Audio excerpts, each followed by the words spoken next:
The readings He are off. sold his We need soul to to act save now. her What do you empire, see? but the Power contract surges just to be stable in the started core. beating How do we inside her stop it? chest. On today's episode of The Wander's Tales, we dive where quiet courage prevails.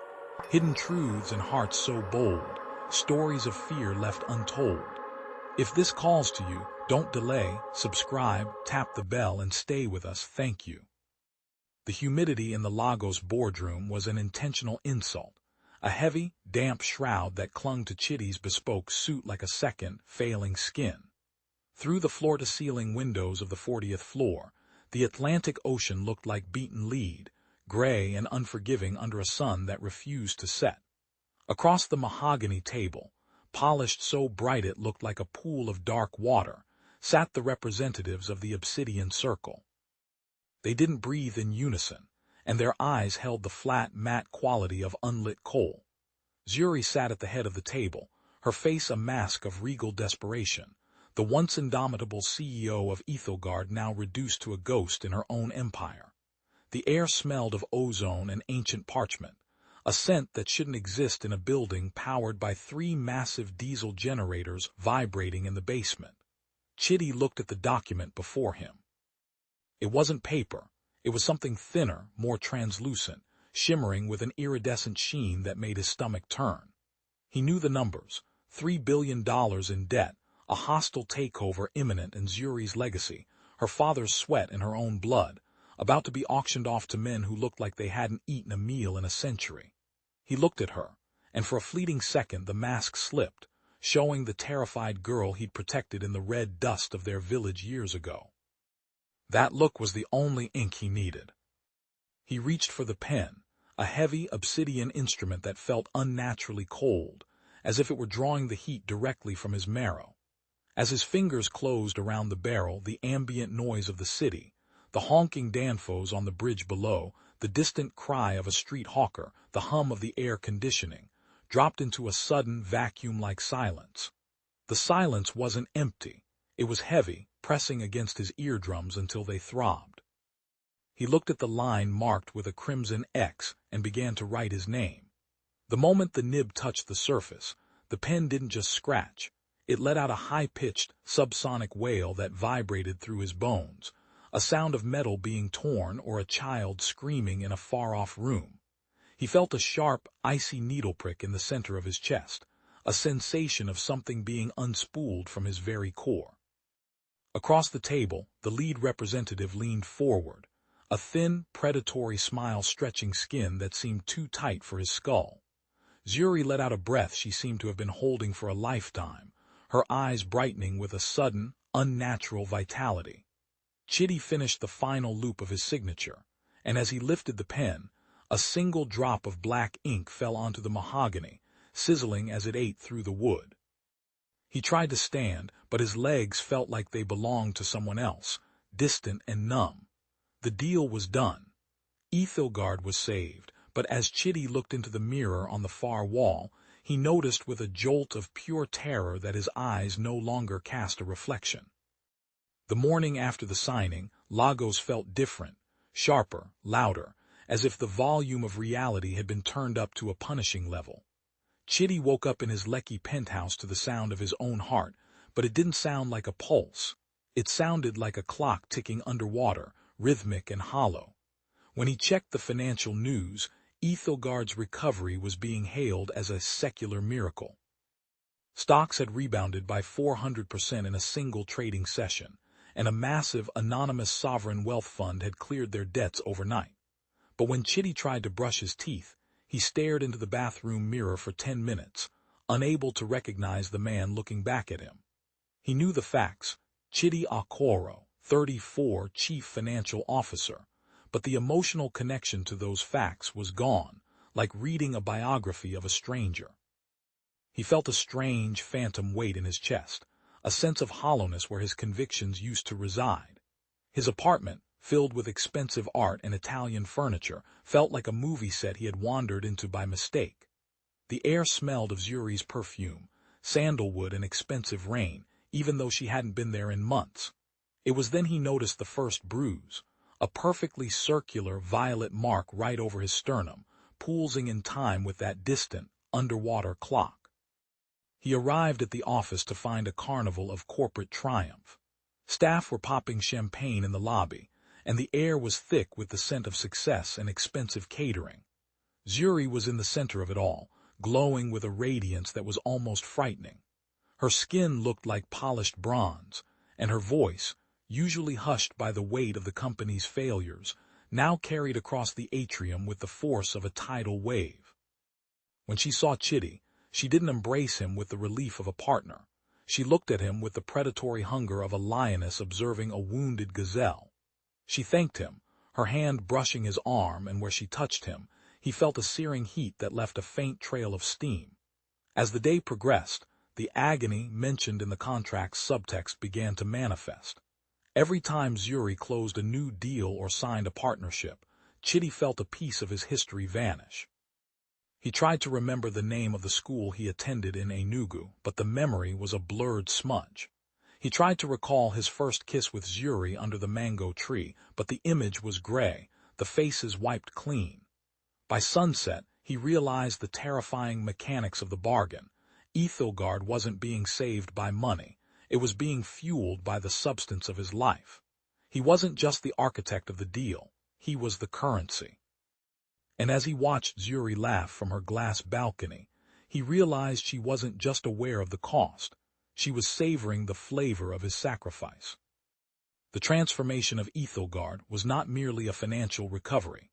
It was a violent upheaval of the natural order that left the Nigerian tech sector breathless and terrified. Within weeks, the company's valuation bypassed the billion-dollar mark, fueled by proprietary algorithms that seemed to predict market fluctuations seconds before they occurred, as if the software were whispering with the future itself. Chitty watched from his office as the digital ticker tape scrolled across the massive LED screens in the lobby, the numbers glowing with a fierce, neon green that seemed to burn the air. While the rest of the executive team celebrated with expensive cognac and imported cigars, Chitty felt an unnatural chill settling into the marrow of his bones, a cold that no amount of Lagos sun could penetrate. He would sit in meetings, surrounded by the hum of high-end servers and the frantic energy of junior developers, feeling like a block of ice submerged in a boiling sea. His hands, once steady enough to navigate the most complex mergers, now trembled with a rhythmic vibration that matched the ticking he heard in his chest. He noticed that the plants in his office, hardy tropical ferns, began to wither and turn to gray ash within hours of him entering the room, as if his very presence was an environmental toxin. The wealth was flowing in like a Nigerian oil spill, thick and uncontrollable, but every digit added to the corporate bank account felt like a pound of flesh being carved from his internal map of who he was. Zuri, meanwhile, was becoming something more than human, her charisma taking on a sharp, predatory edge that commanded the room with the silence of a guillotine. She no longer walked.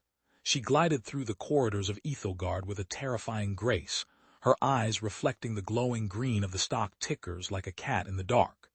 In the boardroom, she would dismantle her rivals with a single, icy stare, her voice dropping to a frequency that seemed to vibrate the very glass of the windows. Chitty watched her during a high-stakes meeting with a group of South African investors, noting how they seemed to shrink in her presence, their confidence evaporating like mist under a heat lamp. She reached out and touched the sleeve of Chitty's jacket, and for a moment the cold in his chest flared into a searing, agonizing heat that made him gasp for air. She didn't offer a word of comfort. She simply smiled, a flash of teeth that looked too white, too perfect, against her dark skin. He realized then that the $1 billion wasn't just a number, it was a measure of his own depletion. Every time a new contract was signed, he felt a specific memory or a piece of his personality dissolve into the ether, replaced by a cold, clinical efficiency. He was becoming a ghost in a bespoke suit, a hollowed-out vessel for her rising empire, while the city of Lagos outside whispered his name in the markets with a mixture of awe and superstitious dread. It started with the vultures, the predatory hedge fund managers and aggressive corporate raiders who had been circling Ethelgard's dying carcass only months before.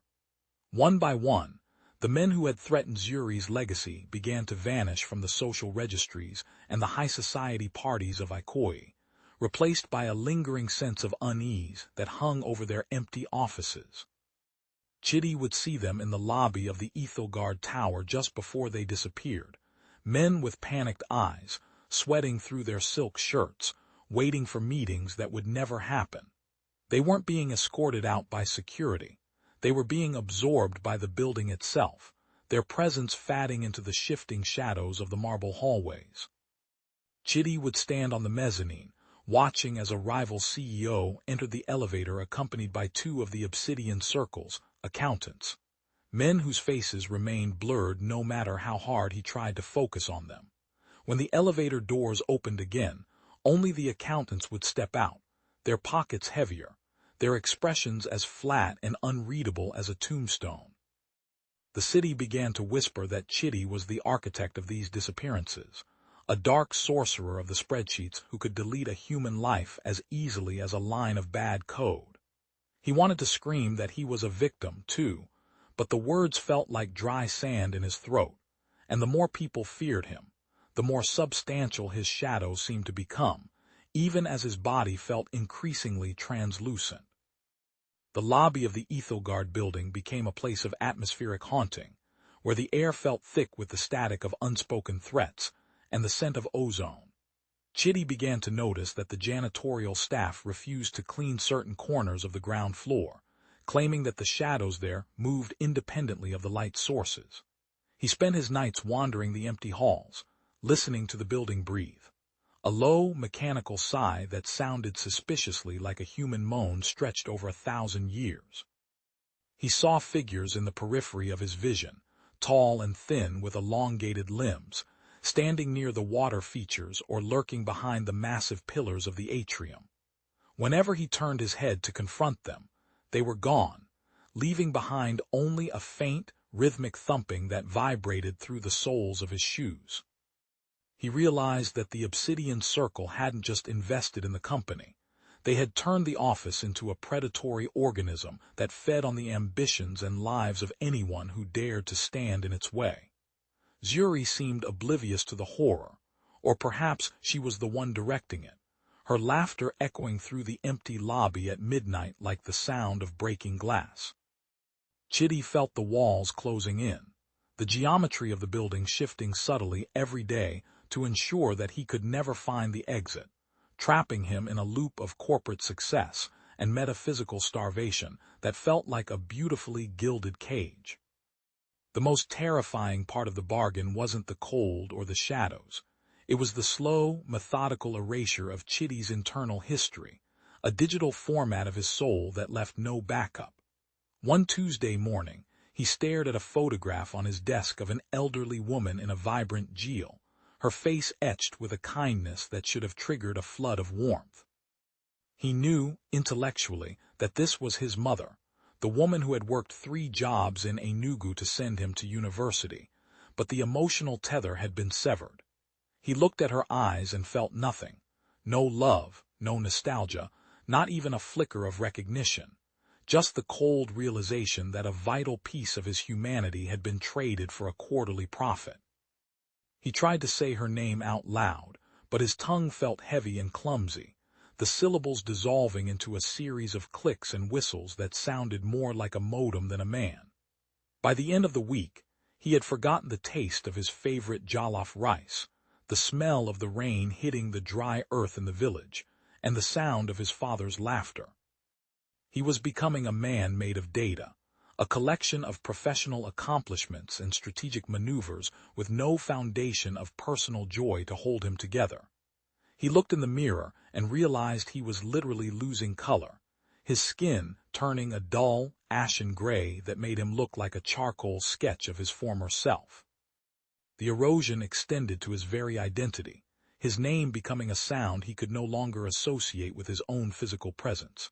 He would walk through the office and hear his colleagues say, "Good morning, Mr. Okoro," and he would have to pause, processing the words as if they were a foreign language he had only half learned.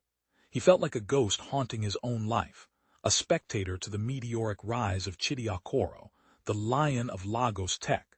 while the actual sentient being inside was starving in the dark. He began to keep a journal, frantically scribbling down details of his past before they could slip away. But when he looked at the pages the next morning, the ink would have rearranged itself into balance sheets and interest rate projections. The contract was not just taking his soul. It was rewriting his past to suit the needs of the obsidian circle, transforming his memories into assets and his emotions into liabilities. He realized with a jolt of pure existential dread that if he didn't find a way to break the contract soon, there would be nothing left of the man Zuri had once loved. He would be nothing but a heartbeat in a suit, a biological machine designed to generate wealth until the gears finally ground to a halt. The city of Lagos continued to churn around him, a vibrant, chaotic mess of life, but Chidi was becoming a static, silent point in the center of the storm, a man who was forgetting how to breathe because the contract had taken over the task of his lungs.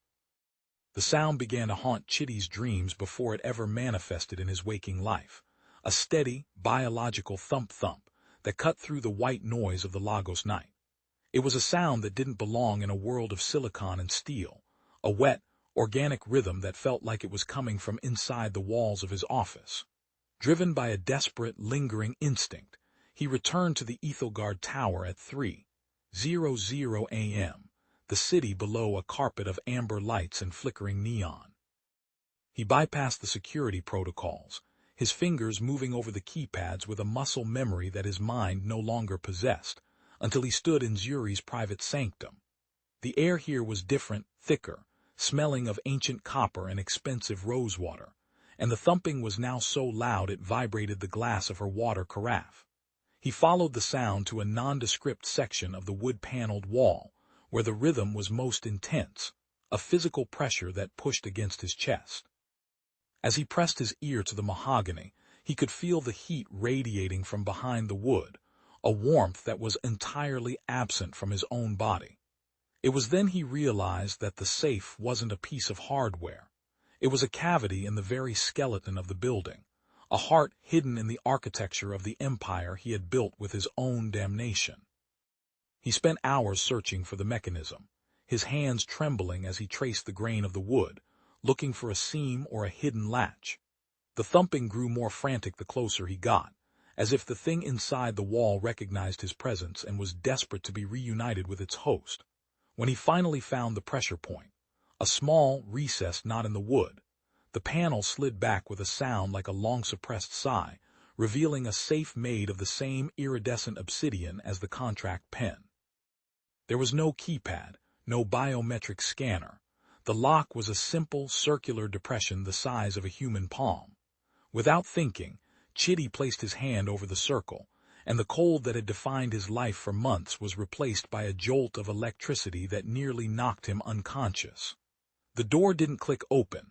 It melted, the solid stone turning into a viscous liquid that flowed down the wall like black honey.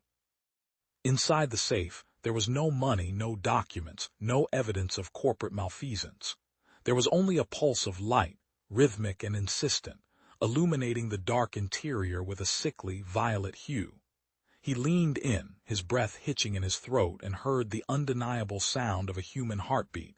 Not just any heartbeat, but his own, the one he had lost the moment the ink dried on the page. Inside the safe sat a crystal jar, its surface etched with symbols that seemed to writhe and shift under Chidi's gaze like a nest of translucent snakes. The jar was filled with a swirling, nebulous vapor that glowed with the intensity of a dying star. And suspended in the center of that light was his soul, a small, flickering flame that pulsed in time with the thumping he had heard. But it wasn't just the vapor that horrified him. It was the hand that held the jar. It was a woman's hand, severed at the wrist but perfectly preserved, the skin the color of deep mahogany, the nails painted a sharp corporate red. It was Zuri's hand, or a perfect replica of it, gripping the jar with a strength that suggested it would never let go, even in death. The hand was alive, the fingers twitching slightly as the heartbeat pulsed through the jar, a symbiotic relationship between his essence and her physical grip. He realized with a wave of nausea that the contract hadn't just taken his soul. It had gifted it to her as a literal possession, a battery to power her ambition and keep her tethered to the material world. The heartbeat wasn't just a sound. It was a tether, a biological link that ensured as long as she thrived, his soul would remain trapped in this crystalline prison, and as long as his soul was trapped, he could never truly die or truly live.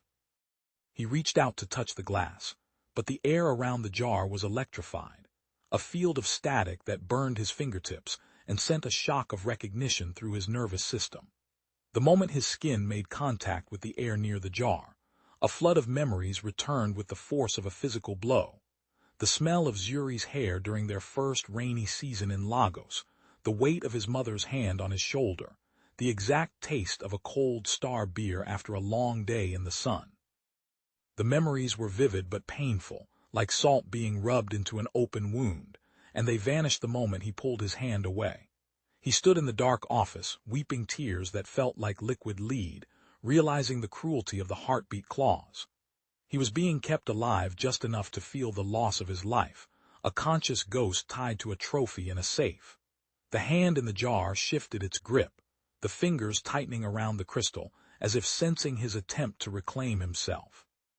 He looked at the severed limb and saw a ring on the fourth finger, the engagement ring he had bought for Zuri years ago, and which she had claimed to have lost in the chaos of the company's near collapse.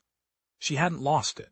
She had used it to bind his soul to her own, a perverse marriage of spirit and stone that ensured they would be together for as long as the contract endured. In the days following the discovery of the safe, the Ethelgard Tower began to reveal its true nature to Chitty, the architecture shifting from modern minimalism to a geometric nightmare. He began to see that the entire layout of the executive floor, the placement of the desks, the angles of the hallways, the circular design of the boardroom, formed a massive, three-dimensional sigil designed to harvest the energy of everyone within it. The employees weren't just workers. They were unwitting acolytes, their daily stress and ambition being funneled through the floorboards toward the safe in Zuri's office. Chitty would stand in the center of the boardroom and feel the air swirling in a literal vortex, a spiritual vacuum that sucked the oxygen and the hope out of the room. The mahogany table, where he had signed away his life, now appeared to him as an altar, stained with the invisible blood of 1,000 broken dreams. He noticed that the accountants from the obsidian circle were always present now, standing in the corners of the room like statues of salt, their eyes following him with a hungry intensity.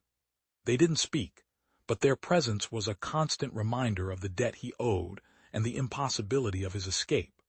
The building was alive, a parasitic entity that had grown fat on his sacrifice, and Chitty was the only one who could see the pulsing veins of black ink running beneath the wallpaper. The haunting grew more physical as the week progressed, the ghosts of the vultures he had helped disappear manifesting as static-filled silhouettes in the office windows. He would see them during meetings, their faces pressed against the glass 40 stories up, their mouths moving in silent pleas for mercy. No one else seemed to notice, not even Zuri, who continued to lead her presentations with an almost divine fervor. Chitty felt the building whispering to him, the ventilation ducts carrying the voices of the damned, telling him that there was no exit, only the ledger. He tried to leave the office early one Friday, but the elevator wouldn't go down. It only went up, floor after floor of empty, darkened offices that didn't exist on the building's blueprints. He found himself on the roof, the Lagos wind whipping his hair, looking down at the city he no longer belonged to. The streets below looked like the circuitry of a giant motherboard, and he realized that the Obsidian Circle didn't just want Ethelgard. They wanted the entire city, a sprawling, urban sacrifice to their dark bottom line. He was the key to it all, the anchor that held the spiritual gate open, and as long as his heart beat in that jar, the city would continue to be consumed. He felt a hand on his shoulder, a real warm hand, and turned to see Zuri standing there, her eyes filled with a terrifying, ancient love. "You shouldn't have gone into the safe, Chitty," Zuri said, her voice a melody of silk and steel that carried over the roar of the Atlantic. She didn't look like a woman who had just been caught keeping a soul in a jar. She looked like a goddess who had finally been recognized by her devotee. She walked toward him, the wind barely ruffling her perfectly tailored dress, and as she moved, the shadows on the roof seemed to bow in her direction. She explained that she hadn't known the specific price when she first sought out the obsidian circle, but once she saw the power it gave her, the way it could save her father's legacy and lift them both out of the reach of their enemies, she couldn't turn back. She claimed she was protecting him, that the world was too cruel for a man with a soul as soft as his, and that by keeping it in the jar, she was keeping him safe from the very city that wanted to tear him apart. Her logic was a twisted corporate gospel, a justification for the ultimate theft that made Chitty's skin crawl with a mixture of horror and a lingering, pathetic desire to believe her. She reached out and touched his cheek, and for a fleeting second, the gray void in his mind was filled with the warmth of her presence, a drug-like hit of the love they had once shared. Zuri revealed that she was no longer just the CEO. She had become a partner in the Obsidian Circle, her own humanity slowly being replaced by the same cold, immortal efficiency that defined the representatives. She showed him her other hand, the one that wasn't in the jar, and he saw that the skin was beginning to take on an iridescent, translucent quality, the veins beneath glowing with a faint, violet light. She was merging with the contract, becoming the living embodiment of Ethelgard's success, and she wanted him to join her in this eternal, bloodless expansion. She spoke of a world where they would never age, never lose their wealth, and never be vulnerable again, a paradise built on the foundations of $1 trillion sacrifice. Chitty looked at her and saw the monster she was becoming, but he also saw the woman he had loved, the girl who had cried when they left Enugu because she was afraid of the big city.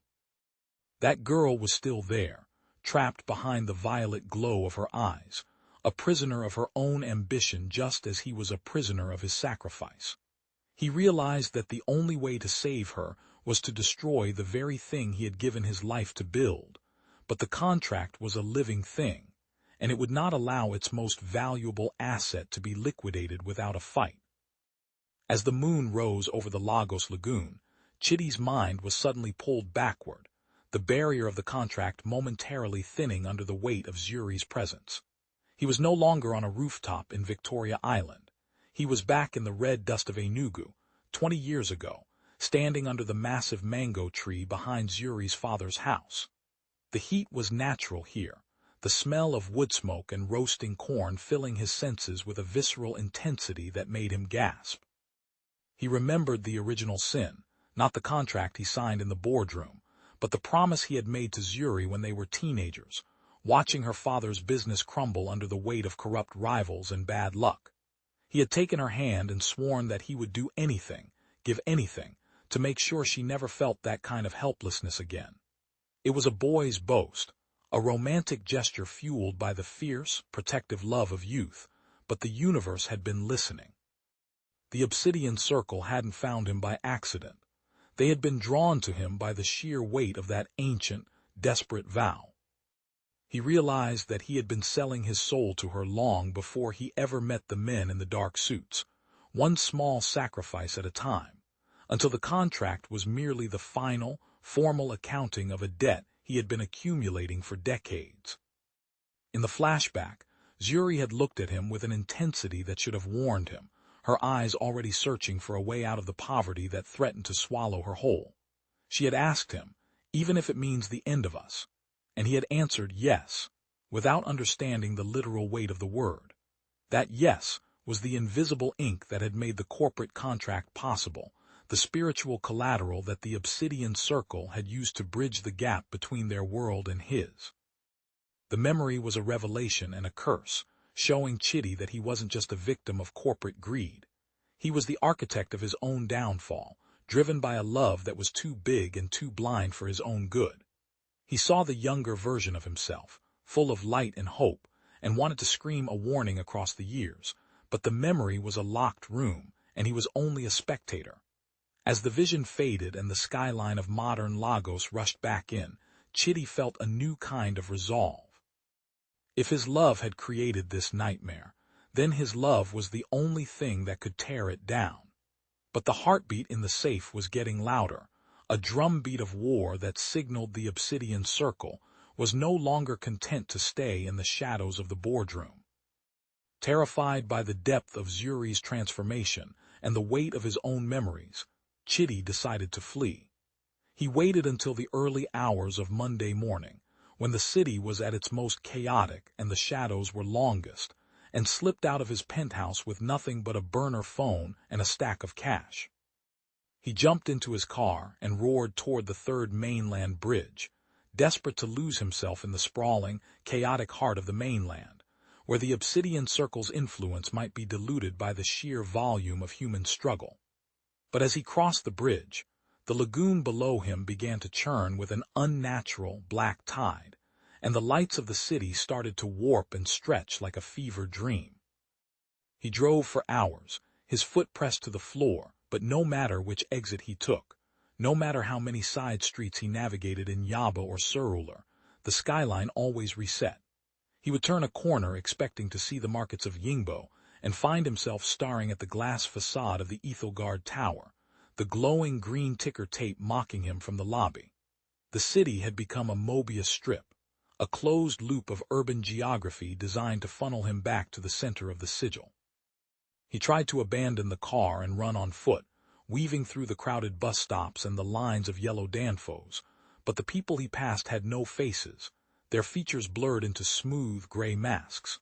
The sounds of the city, the shouting, the music, the engines, began to sync up with the heartbeat in his chest, creating a rhythmic, suffocating wall of noise.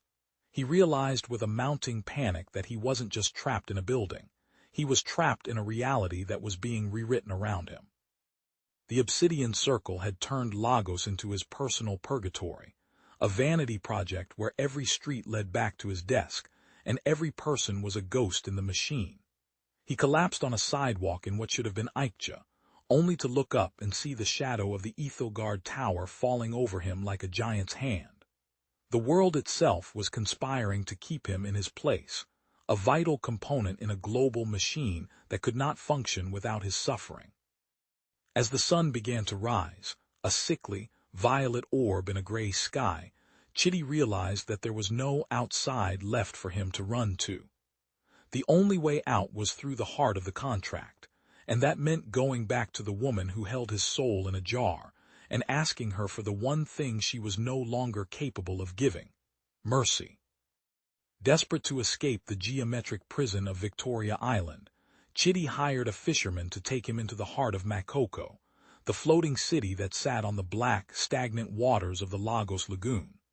Here, amidst the labyrinth of wooden shacks perched on stilts, and the pungent aroma of smoked fish and brackish water, the modern world felt like a distant, failed experiment. The Oracle, an old man whose skin looked like cured leather, and whose eyes were clouded with cataracts that seemed to hold the milky depth of ancient nebulae, sat in a shack that groaned with every shift of the tide. Chitty sat cross-legged on the damp floorboards, the rhythmic thumping in his chest vibrating through the wood and disturbing the schools of small fish below. The Oracle didn't ask for money. He asked for a memory Chitty still possessed.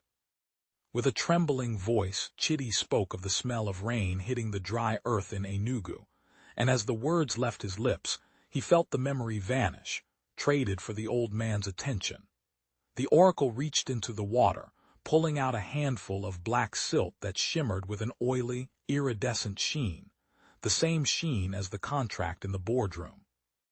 He whispered that the obsidian circle didn't just deal in souls. They dealt in the great ledger of echoes, a spiritual architecture that replaced a man's essence with a hollow resonance that could be manipulated by those who knew the frequency of greed. The Oracle's voice was a low rasp that seemed to come from the water itself, explaining the mechanics of the heartbeat clause with a terrifying, clinical precision. He told Chitty that the heartbeat in the jar wasn't just a biological motor. It was a rhythmic anchor that tied his physical body to the corporate tower, ensuring that as long as the heart beat, the contract could never be voided by death. The only way to break the bond was not to run, but to desynchronize, to find the moment where the pulse of the company and the pulse of his soul were in direct opposition. He warned that the city of Lagos was being transformed into a massive, urban circuit board, with the Ethelgard Tower acting as the primary processor. Every transaction, every digital handshake, and every predatory merger was a pulse of energy that strengthened the jar's grip on his spirit. To free himself, Chitty would have to introduce a glitch into the system, a profound act of irrationality or selfless love that the Obsidian Circle's cold, logical algorithms could not process. As Chitty left the shack, the Oracle handed him a small, carved piece of driftwood that felt warm to the touch, whispering that the final signature would not require ink, but a willingness to let the entire world burn to save a single spark of truth. The canoe ride back to the mainland felt like a journey between dimensions, the shimmering glass of the skyline now appearing as a predatory beast waiting for his return.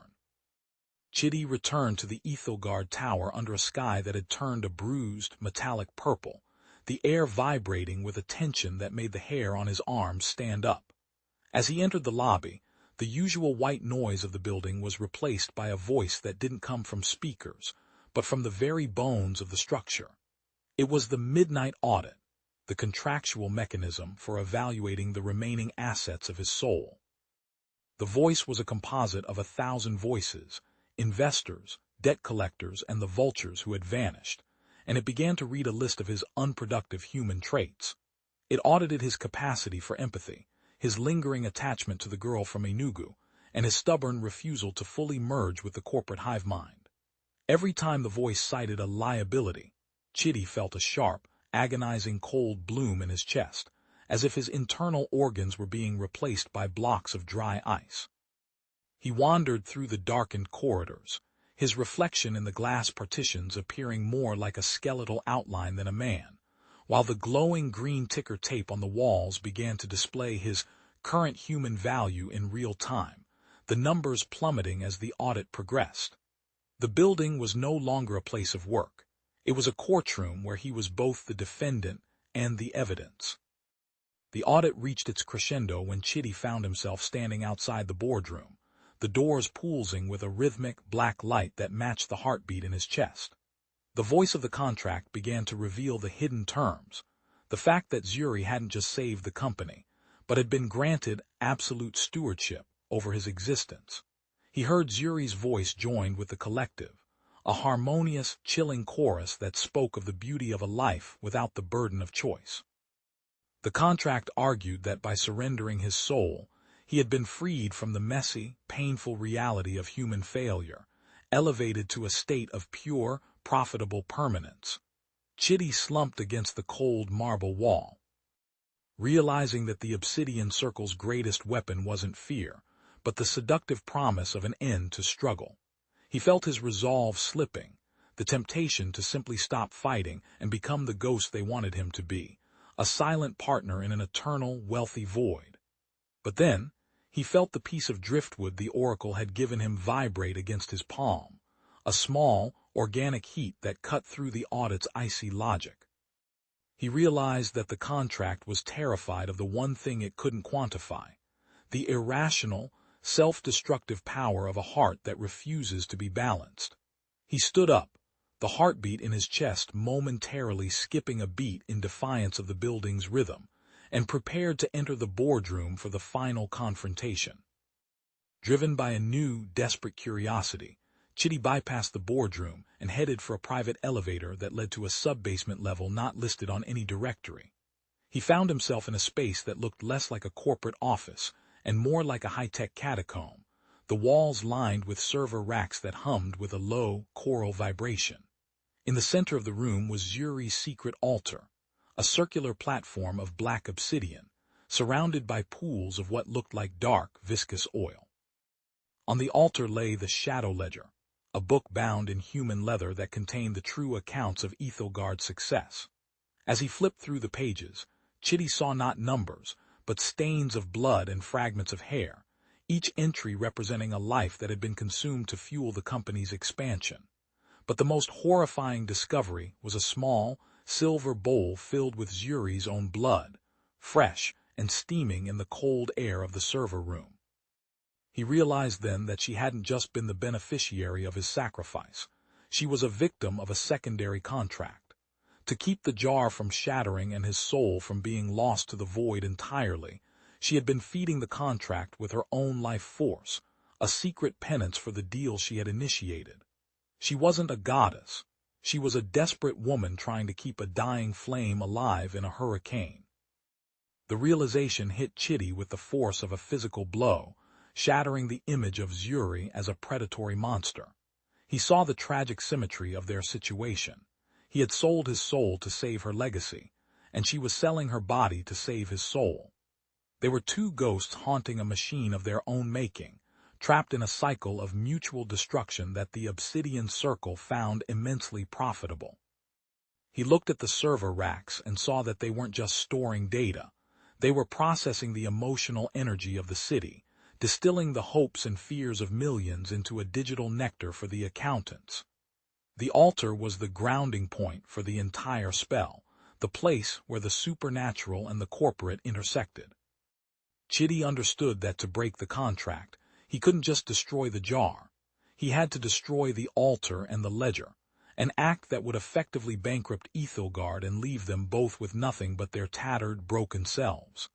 He heard the sound of footsteps on the stairs, slow, deliberate, and echoing with the weight of 1,000 years. Zuri appeared in the doorway, her skin looking like cracked porcelain, her eyes filled with a mixture of terror and a strange, mournful relief that he had finally found the truth.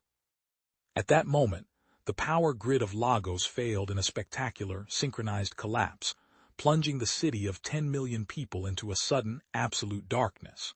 From the vantage point of the sub-basement, the silence was more terrifying than any noise, a vacuum that sucked the remaining warmth from the room. The only light came from the glowing violet veins in the obsidian altar and the faint, rhythmic pulse of the jar in the safe 40 floors above. The accountants of the Obsidian Circle began to manifest in the room, their forms no longer blurred, but sharp and jagged like shards of broken glass. They were tall, impossibly thin entities with faces that were nothing more than smooth, featureless planes of dark stone. They didn't speak, but their presence was a sensory assault, a smell of ozone and rotting paper that made Chitty's stomach churn.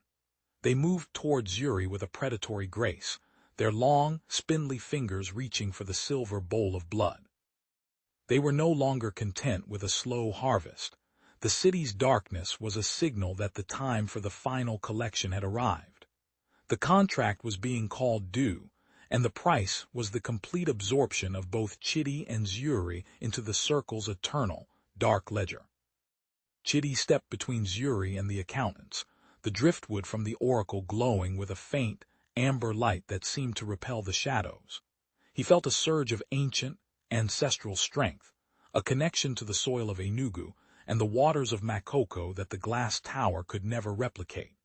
He realized that the Obsidian Circle's power was entirely dependent on the consent of the ledger, the belief that wealth and success were more real than love and sacrifice. By standing in the darkness and choosing to protect the woman who had betrayed him, he was introducing a variable that the accountants couldn't calculate. The room began to shake, the server racks sparking and exploding as the spiritual feedback intensified. Zuri grabbed his hand, and for the first time in months, her grip felt real, warm, and human, even as her skin continued to shimmer with violet light. The accountants hissed, a sound like steam escaping a pressurized pipe, and the shadows in the room began to coalesce into a giant, swirling vortex of black ink. The battle wasn't being fought with weapons, but with the sheer weight of their combined wills, a desperate attempt to hold onto their humanity as the world literally tore itself apart around them.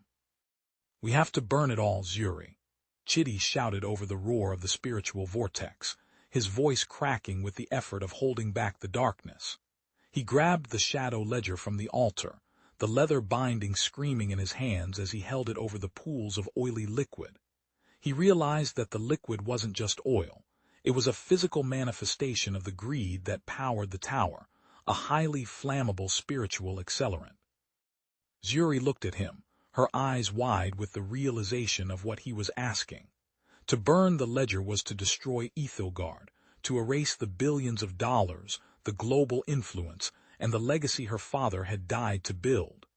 It was an act of corporate suicide that would leave them as outcasts, hunted by the law and the shadows alike. But as she looked at Chitty, at the way he was fatting, his very edges blurring into the gray air, she realized that the company was a tomb, and they were the only things left alive inside it. She took a lighter from her pocket, a simple gold Zippo Chitty had given her years ago, and flicked the flame. The small, orange spark looked like a sun in the darkness of the sub-basement, a tiny, defiant flicker of real fire against the artificial, violet glow of the obsidian circle. She touched the flame to the edge of the ledger, and the book didn't just catch fire. It erupted in a pillar of white-hot flame that consumed the altar and the surrounding servers in a matter of seconds. The scream that erupted from the accountants was a sound of pure, metaphysical agony, a frequency that shattered every glass window in the Ethelgard Tower simultaneously. As the ledger burned, Chitty felt his memories rushing back in a chaotic, overwhelming flood. The taste of palm wine, the sound of his mother's prayers, the exact feeling of the sun on his face during a Lagos traffic jam. The cold in his chest evaporated, replaced by a searing, painful heat as his soul was forcibly repatriated from the crystal jar. The building groaned, the structural steel warping under the intensity of the spiritual fire, and the glowing green ticker tape on the walls began to spiral out of control, the numbers descending into negative infinity. The obsidian circle's great ledger was being liquidated, their assets turning to ash as the fundamental logic of the contract was incinerated by a single act of irrational sacrifice. Chitty and Zuri stood in the center of the inferno, hand in hand, as the world they had built collapsed into a pile of smoking glass and broken promises. They fled the sub-basement as the tower began to lean, the very gravity of the building shifting as its spiritual foundations crumbled. They reached the penthouse just as the first rays of a real, golden sun began to break over the Atlantic, the light hitting the smoke-filled room with a cinematic intensity. The safe in the wall had been blasted open by the force of the ledger's destruction, and the crystal jar lay in pieces on the floor, the severed hand now nothing more than a withered gray husk. Chitty felt the heartbeat in his chest steadying, the rhythmic thump-thump finally in sync with his own breathing. He looked at Zuri, who was covered in soot and blood, her expensive dress torn, her goddess radiance replaced by a raw, exhausted humanity. She looked at him and began to weep, the tears carving clean tracks through the dust on her face. "I knew," she whispered, her voice a broken thread of sound. "I knew the moment we met in that boardroom that they would take you, and I loved you anyway, thinking I could win the game and buy you back. I thought I was smarter than the devil." Chitty took her face in his hands, his fingers finally feeling the texture of her skin again, the warmth of her blood, the reality of her presence. He didn't feel anger. He felt a profound, weary compassion for the girl who had tried to save the world and ended up losing herself. "The game was rigged from the start, Zuri," he said softly. "You can't buy a soul with the same currency they used to steal it." He leaned in and kissed her, and in that moment the last of the violet light vanished from her eyes, replaced by the familiar dark brown depth he remembered from Enugu. The heartbeat inside him answered hers in a perfect, thunderous harmony, a biological resonance that no contract could ever replicate. They were two broken people in a burning palace, but for the first time in years, they were whole. The city of Lagos continued to burn below them, a chaos of sirens and shouting, but in the ruins of the penthouse there was a sudden, miraculous peace. They had lost everything, the money, the power, the legacy, but they had reclaimed the only thing that couldn't be audited. As the floor beneath them began to give way, Zuri smiled, a real, heartbreakingly beautiful smile, and whispered, "I'd choose you over eternity any day." A final, shimmering representative of the obsidian circle appeared amidst the ruins, his form now translucent and fatting, a ghost of a corporate empire. He held out a single, charred piece of parchment, the termination clause. He explained, with a voice like dry leaves skittering across a sidewalk, that the contract required one final signature to be truly dissolved. The price of freedom was simple. One of them had to stay behind to balance the ledger, to become the permanent ghost of the Ethelgard Tower, while the other would be allowed to walk away with their soul intact. It was the ultimate prisoner's dilemma, a final test of the greed that the Circle believed was the fundamental truth of human nature. Chitty looked at the pen, which lay on the floor, still glowing with a faint, malevolent heat. He knew that if he signed, Zuri would be freed from the Circle's lingering grip, but her mind would be erased, her memories of him and their struggle wiped clean so she could start over in a world that didn't know her name. If she signed, he would be the one to vanish. They stood in the center of the collapsing room, the pen between them like a loaded gun. Chitty reached for it, but Zuri was faster, her hand closing around the obsidian barrel. They looked into each other's eyes, a silent conversation passing between them that spanned the decades from Enugu to this moment of fire. They realized that the final signature was another trick, a way to make them complicit in their own destruction by forcing them to choose one life over the other. Chitty took her hand, his fingers interlacing with hers around the pen, and together they pressed the nib not onto the parchment, but into the palm of their joined hands. The blood from both of them mingled and dripped onto the contract, sizzling as it hit the cursed paper. They didn't sign a name. They destroyed the medium itself with the only thing the Circle couldn't own, a shared sacrifice.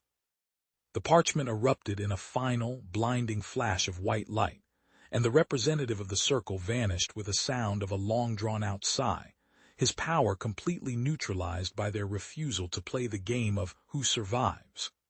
The building gave a final, cataclysmic groan, and they began to fall, not with terror, but with the lightness of people who have finally shed their chains.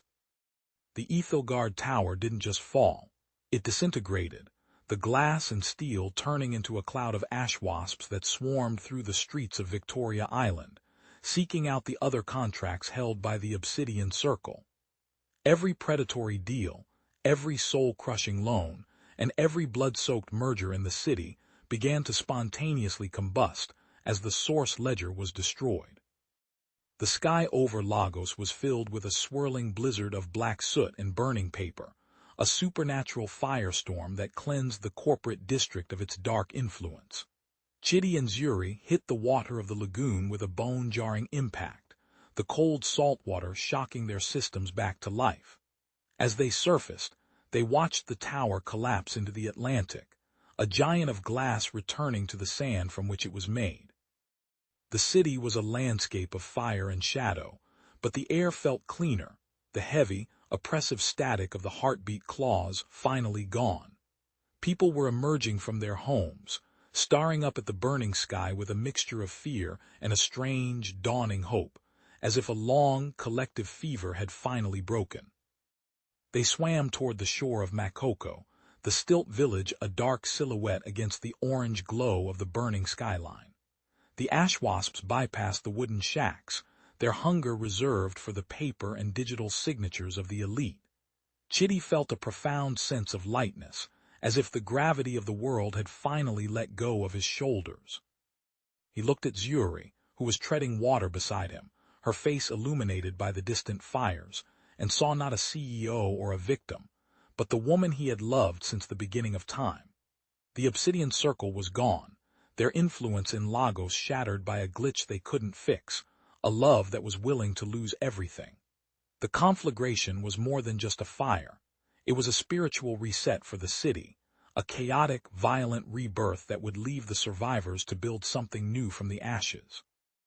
As they reached the muddy banks of the lagoon, Chitty pulled Zuri from the water, and they stood together on the red earth, two ghosts who had survived the end of their world. The sun rose over a different Lagos, a city that was still chaotic, loud, and desperate, but no longer haunted by the invisible architecture of the Obsidian Circle. Chitty and Zuri walked hand in hand through the streets of the mainland, their expensive clothes ruined, their pockets empty, their names already fading from the digital records of the banks. They were ghosts in the modern sense, people with no credit score, no social media presence, and no corporate identity. But they were more alive than they had ever been. They found a small bus headed north, toward the red dust of Enugu, away from the glass towers and the predatory rhythms of the coast. As they sat on the wooden bench of the crowded danfo, the smell of diesel and roasting corn filling the air, Chitty felt a deep, abiding peace. The heartbeat in his chest was quiet now, a steady, unremarkable pulse that didn't need a safe or a crystal jar to keep it going. He looked out the window at the passing landscape, the green forests and the red earth of his home finally appearing in his mind with the vivid, technicolor clarity of a real memory. They reached the village as the sun was setting, the air cooling as the shadows of the hills lengthened over the old mango tree. They had nothing but each other, a tattered history, and a future that was entirely unwritten.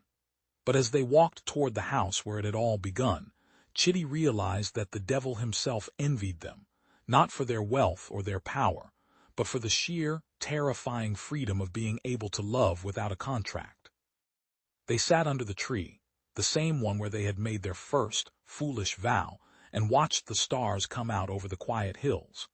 The world would never know what they had done, or the price they had paid to save a city that didn't even know it was in danger. But as Zuri leaned her head on his shoulder, and their heartbeats settled into a single, shared rhythm, Chitty knew that they had won the only deal that mattered. They were two souls bound not by ink or blood, but by the simple, eternal truth of a choice made in the dark. And in the silence of the Enugu night, the only sound was the wind in the leaves and the steady, unbreakable pulse of a life finally reclaimed. The glass towers fell and the billions turned to ash. In the end, they didn't have a cent, just a rhythm the devil himself couldn't steal, because some debts aren't paid in gold. They're paid in blood. Follow for the next descent into the Lagos underground.